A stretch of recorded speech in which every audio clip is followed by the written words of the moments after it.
Bonjour à tous, merci d'être ici présent en direct ou en live.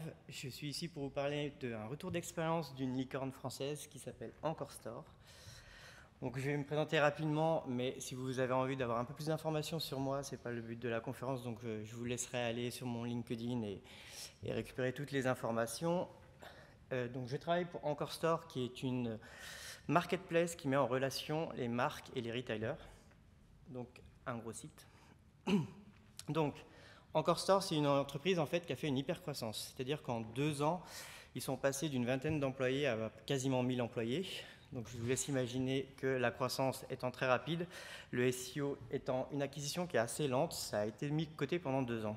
Le résultat, ça a été que quand je suis arrivé dans l'entreprise en février l'année dernière, il y avait une énorme dette technique. Donc, on va voir un peu ensemble tout ce qui s'est passé, les contraintes qu'il y a eu et quel est mon rôle au sein de cette entreprise.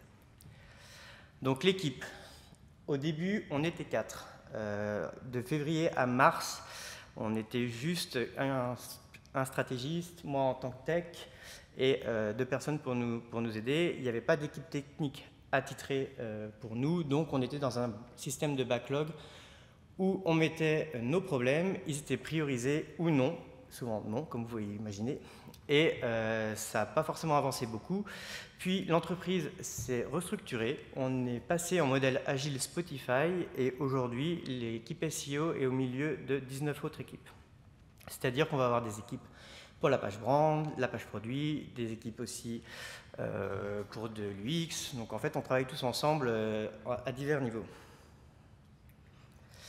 Donc pour rappel, en gros, quand on a une gestion de projet de manière à l'ancienne, on a un projet qui va de A à Z et à chaque étape, on doit attendre la fin de l'étape pour pouvoir commencer une nouvelle étape et ainsi de suite, et à la fin, arriver à un produit final. C'est souvent très long parce qu'il peut y avoir des retards à un certain niveau qui vont impacter du coup toutes les autres équipes derrière pour en général avoir une sortie de produit qui final n'est pas forcément ce qu'on veut et qu'on va devoir retravailler, donc repasser dans un processus encore identique pour arriver à quelque chose d'optimal. Donc comme je vous disais, chez nous on est en méthode agile Spotify, c'est-à-dire qu'on va avoir énormément beaucoup d'équipes, toutes les tâches vont être découpées en micro-tâches qui vont permettre de faire des deploys toutes les journées quasiment. Et en faisant des itérations, on va apprendre de nos itérations et finalement arriver à un produit qui sera, je dirais, semi-final parce qu'on va toujours essayer de l'améliorer. Donc il n'y a pas vraiment de produit fini. Ça passe par quoi? Par une organisation qui est en général assez importante, la création de beaucoup de documents où tous les intervenants sont là et un backlog où en fait toutes les tâches qu'on voyait tout à l'heure qui étaient en cascade, finalement là sont toutes faites en parallèle. Alors je ne pouvais pas vous mettre exactement le détail de toute l'information parce que comme vous pouvez vous imaginer, il y a des choses qui sont un petit peu sensibles. Par contre, je peux vous expliquer comment ça fonctionne. Chaque tâche ou micro-tâche va être associée à une tâche principale, va être sizée de notre côté, nous en SEO, quel est l'impact potentiel que ça peut avoir selon nos KPI, et après, par les développeurs, va être aussi sizée pour savoir finalement si eux, ça leur demande beaucoup ou pas beaucoup d'efforts. Une fois qu'on a toute cette matrice, ça va nous permettre derrière de prioriser les sujets et d'avancer dans la création des features. En termes de communication, on passe par Jira, principalement, en créant des tickets. Donc, j'avais fait une conf l'année dernière qui expliquait qu'il valait mieux toujours faire des tickets très simples avec un nombre de mots limité. Là, c'est à peu près le même principe. En plus, on est tous un peu éparpillés partout en Europe, donc on va parler en anglais. Donc, si on n'est pas natif anglais, parfois, ça peut être compliqué. Donc, on a décidé de faire, en gros, des tickets avec user story, user pain, contexte, les data qui nous permettent plus ou moins d'affirmer ce qu'on va faire, ce qu'on attend en sortie et quelles seront les conditions de succès. Il faut savoir que quand on est en agile, on ne va pas forcément parler de la même manière qu'on va le faire sur un ticket classique. C'est-à-dire que par exemple, si jamais vous voulez parler d'un fichier sitemap, normalement dans un ticket classique, on va mettre toutes ces recommandations sur le fichier sitemap et ainsi de suite. Dans cette typologie, la user story, ça va plutôt être Google aujourd'hui n'arrive pas à connaître toutes mes pages, il n'y accède pas parce que mon maillage est défaillant. Donc la user pain derrière, c'est en gros qui n'y accède pas et on détaille un petit peu plus. Donc c'est toute une manière de travailler ces tickets qui est un peu différente, ça laisse beaucoup plus de liberté aux développeurs, donc c'est assez intéressant parce que quand on échange avec eux, ils vont nous proposer des solutions. bonnes ou moins bonnes, mais parfois en fait on a des bonnes surprises et ça avance beaucoup plus vite. On a tous les matins ce qu'on appelle des daily. On va se poser, on va discuter et on va dire là j'ai un souci, là j'aimerais améliorer ça, je ne sais pas comment le faire. C'est tout un système en fait de communication. On va avoir aussi ce qu'on appelle les rétro et refinements, c'est-à-dire que tous les 15 jours, on se pose, on fait des retours sur comment l'équipe a géré les 15 derniers jours, quels ont été les problèmes, qu'est-ce qu'on verrait comme amélioration, qu'est-ce qu'on va faire les prochaines fois. Et du refacto et du grooming, une fois, pareil, tous les 15 jours, pour estimer les tickets, discuter, mettre un système de points et avancer. Et en plus de ça, on utilise de la com avec Slack. On va créer divers channels temporaires sur tous les sujets. On va intégrer toutes les personnes qui sont impactées sur ce sujet et échanger et faire avancer le projet.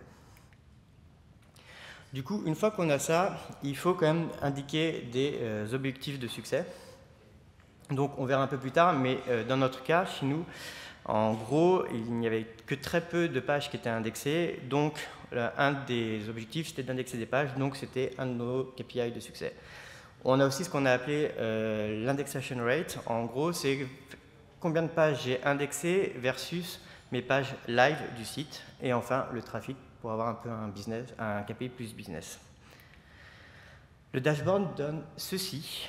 Et on verra après les différentes montées, pourquoi il y a eu des baisses et ainsi de suite. Mais en gros, voilà, on a un dashboard commun où tout le monde peut aller voir, regarder et analyser et se dire ok, là il y a un problème, là il n'y a pas de problème.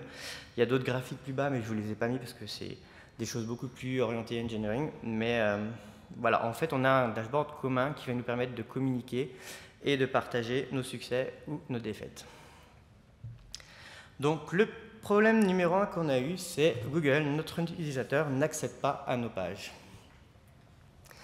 En gros, ce qui s'est passé quand on est arrivé dans l'entreprise, l'équipe SEO, on s'est rendu compte qu'il y avait une redirection browser 302. C'est-à-dire qu'en fonction de la langue de votre navigateur, vous étiez redirigé soit vers la version française, italienne, espagnole, portugaise, n'importe laquelle. Ce qui, au début, pour Google fonctionnait, ne fonctionnait plus à partir du 25 janvier 2022. Comme vous pouvez imaginer, Google, pour lui, il vient à chaque fois, il est en anglais. On a constaté donc ça dans la Search Console, parce qu'à l'époque, on n'avait pas encore les logs. Quand on est arrivé, on n'avait pas d'outils. Et aussi, en fait, avec SEMrush, en faisant une rapide analyse, on s'est rendu compte que le nom de domaine FR, entre décembre et janvier, il y avait eu un réel changement et que les positions qui étaient avant sur le bon nom de domaine étaient basculées sur le www. Vous trouverez aussi du coup l'information dans la Google Doc qui vous dit qu'il est préconisé d'éviter ce type de redirection parce que vous allez forcément biaiser et son crawl et aussi l'utilisateur. Qu'est-ce qu'on a fait du coup? On a mis en place un tout petit clocking léger, c'est-à-dire qu'on a retiré cette redirection pour Google et on l'a laissé pour les internautes. Parce qu'en fait, le système était fait de telle manière qu'il n'était pas possible pour nous de changer pour tous les utilisateurs. Autre problème, le site était full JavaScript. Et en fait, on sait que Google peut crawler le JavaScript, mais parfois, en fait, il n'accède pas à tout.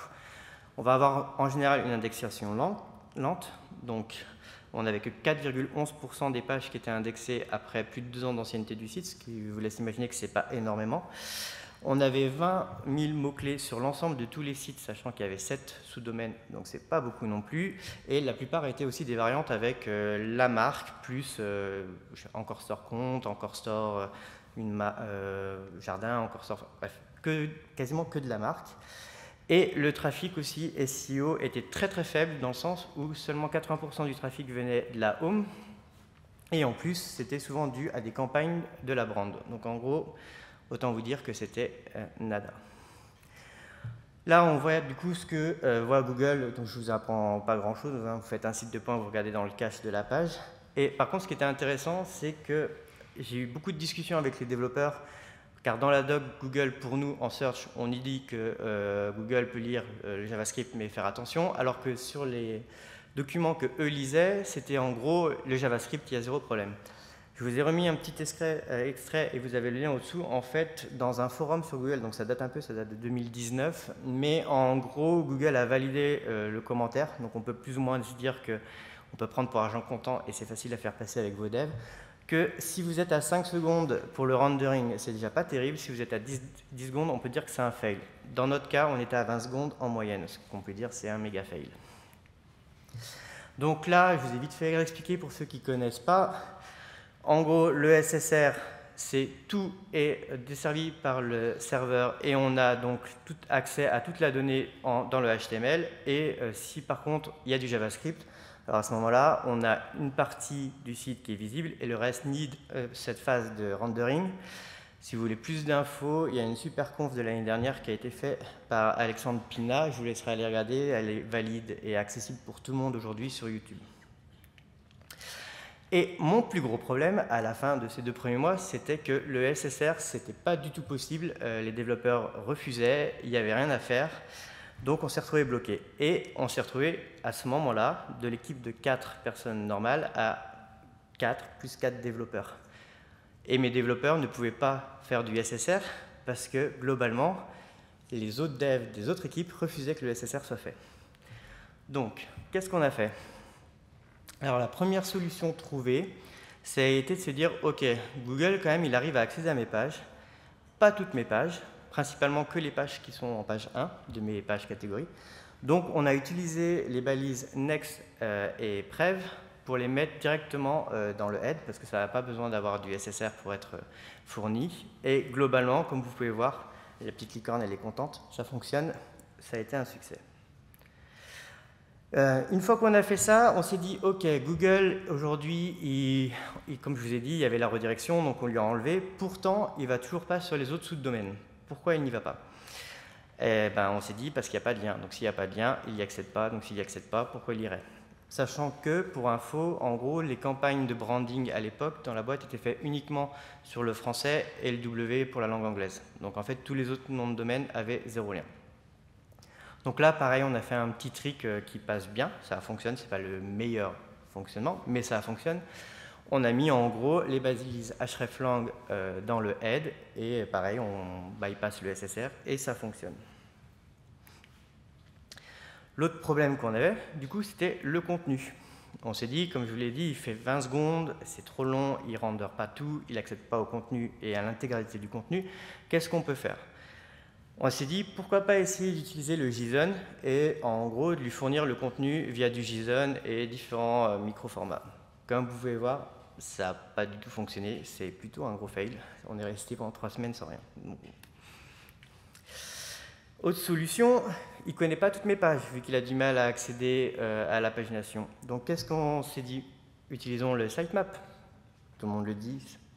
Effectivement, ça fonctionne. C'est pas le plus facile, mais ça fonctionne. Et le petit tips qu'il y a ici, c'est que en gros, je ne pouvais pas avoir des sitemaps qui soient liés à mon nom de domaine. Et ça, si vous essayez de les déclarer, ça ne fonctionne pas. Mais ce que vous pouvez faire pour que ça fonctionne, c'est faire un sitemap index qui, lui, est lié à votre nom de domaine. Et après, du coup, Google il ira les chercher, même si ce n'est pas au même endroit.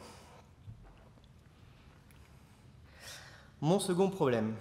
Google, mon utilisateur, connaît mes sous-domaines, mais l'indexation reste encore trop faible.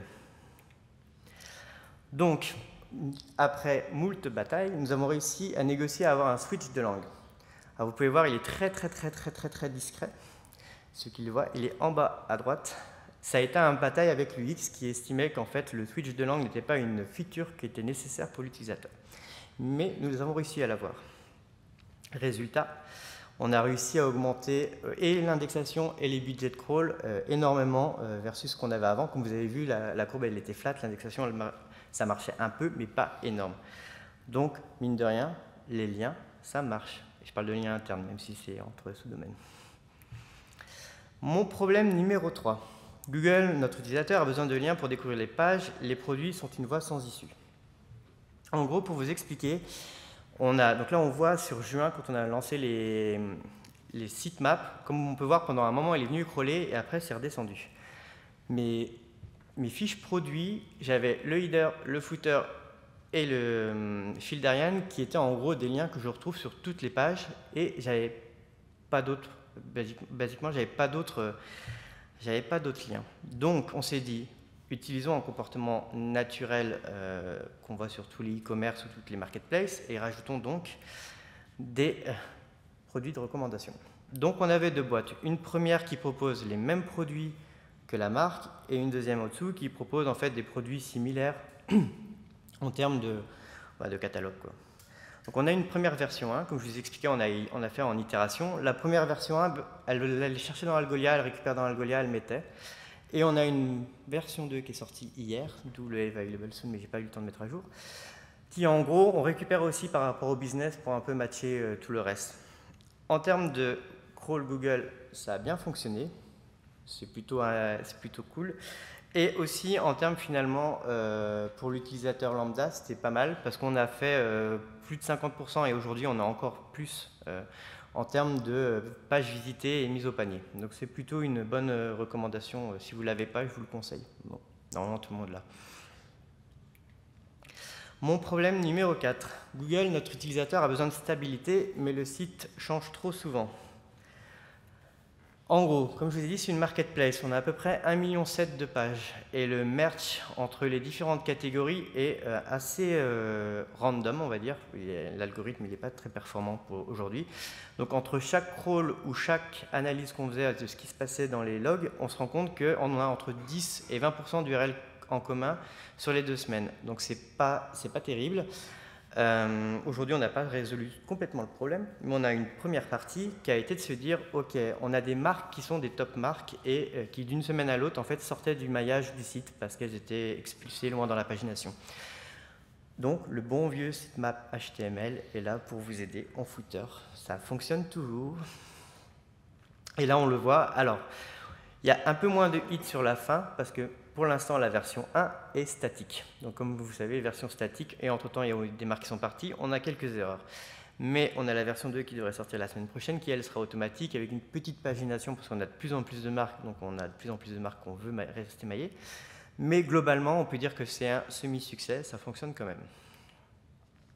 Problème numéro 5. Google, notre utilisateur, n'accède pas toujours facilement au contenu par manque de temps. Vous l'avez vu, le site, il met à peu près une vingtaine de secondes à s'afficher. Donc c'est très très long et encore il met 20 secondes quand il n'y a aucun crash. Donc je vous ai expliqué en fait que le LCCR n'était pas du tout possible dans ma boîte parce que les devs étaient bloqués à cette solution. Ce qui s'est passé, c'est que comme on est 20 équipes, on fait quand même pas mal de réunions et à un moment j'ai trouvé une personne qui lui était assez spécialiste mais côté BO, tout notre système de gestion de back-office. Et en discutant avec lui, il m'explique qu'en fait, on a en solution un Laravel pour gérer le back-office et en front office, en fait, on utilise Vue.js. Et il me dit que si je voulais, discrètement, en fait, je peux pousser ces données dans ce qu'on appelle Blade, qui est la version en fait serveur de Laravel, pour finalement injecter les données que j'avais envie sans que personne ne puisse venir râler et m'embêter. Donc, nous avons du coup utilisé cette solution. Donc on n'a pas forcément tout fini aujourd'hui de mettre. On a aussi du coup un problème de similarité parfois entre ce qu'on va avoir dans Blade et ce qu'on va avoir dans Vue.js. Donc pour l'instant c'est un petit peu bancal, c'est pas non plus le système le plus performant, mais par contre ça fonctionne. Je peux vous dire qu'en termes de crawl et de hit, on a plutôt stable versus avant où on faisait un peu les montagnes russes et ainsi de suite. Là où on va avoir un problème aujourd'hui, c'est plutôt avec l'équipe expérience utilisateur qui pour eux n'aiment pas avoir cette espèce de première version qui arrive, retravailler derrière avec du JavaScript. Mais sachez qu'en général, il y a toujours moyen de trouver une solution un petit peu alternative. Il faut parler avec les gens, essayer de découvrir ceux qui ne sont pas forcément dans votre scope, mais qui potentiellement pourrait vous amener une solution ou une idée et ainsi vous aider à trouver une alternative. En SEO, il n'y a jamais une seule réponse, il y a des réponses possibles et en général, il vaut mieux tester tout ce qu'on peut comme on peut et avancer avec ça.